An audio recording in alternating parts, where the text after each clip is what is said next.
點樣嘅習慣會令人越嚟越窮？我認為有5個特點。生死有命，富貴在天啊！老婆，食飯啦！你聽我講完先啦，你再講，睇下我講得啱唔啱啊？呢5條，如果你佔咗1條呢，你會越嚟越窮嘅；如果佔咗2條、3條以上呢，你會窮得好穩定。第一個就係懶，我由細到大都同我個女講咗一句話：一懶呢就毀所有。所有嘅老細，我未見過一個係懶嘅，但係烹飪裏邊懶嘅人呢真係好多喎。第二個又邋遢，又唔乾淨，家裏邊又唔整潔，生活多數都係過得亂七八糟，毫無章法嘅。第三個呢就冇毅力，做一件事唔能夠持之以恆。有句説話講啊，開頭啊龍精虎猛，收尾呢就虎頭蛇尾，3分鐘熱度冇掌聲。我呢中意啊賭王項勢，有句話一定要做到呢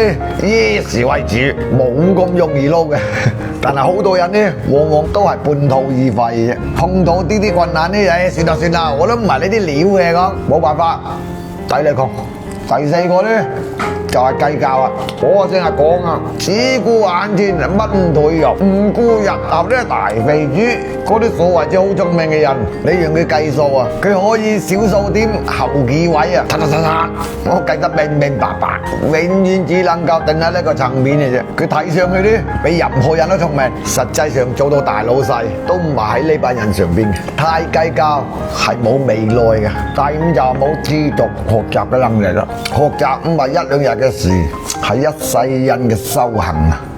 當時代在發展嘅時候啊，你最好呢係主動去擁抱佢，你主動咁樣去學習一下。你睇下我而家做互聯網，每日都喺度學習嘅。我幾廿歲人，手機都未玩得明白，咁多功能，我覺得我自己好幸運，都能夠入到短視頻呢個行業裏邊。因為呢個機會，我覺得我進步咗，我跟上咗年輕人嗰個節奏啦。至少我同我女溝通係冇代溝嘅，我哋有大把嘅共同語言。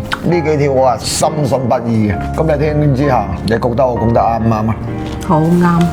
食飯啦，嚟精神。